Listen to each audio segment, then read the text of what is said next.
Let me again repeat the driving principles behind this deal, which are really important, which is the question, does it bring down bills?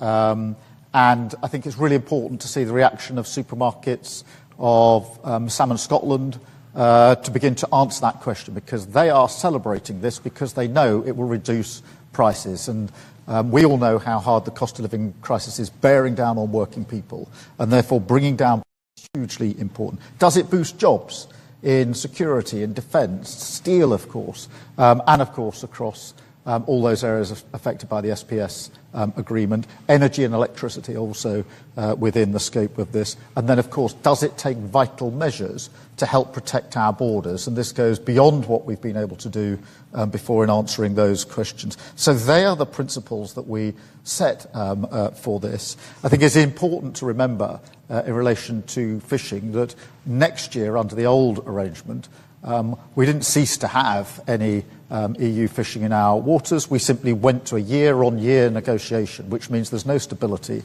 for anybody. And because of the SPS zone being permanent, that does mean for fishing communities that the fish can be sold into the European market. When 72% of your fish is into the European market, that makes a material difference in terms of cutting the red tape and the bureaucracy. And of course it unlocks some of the shellfish, etc., which couldn't be sold into the market at all until we made this arrangement. And I think it is important to emphasise again the £360 million transformation fund to fishing communities, which has never been put in place before. And that's why the comprehensive nature of this deal across so many strands is totally focused on that question. Does it bring down bills?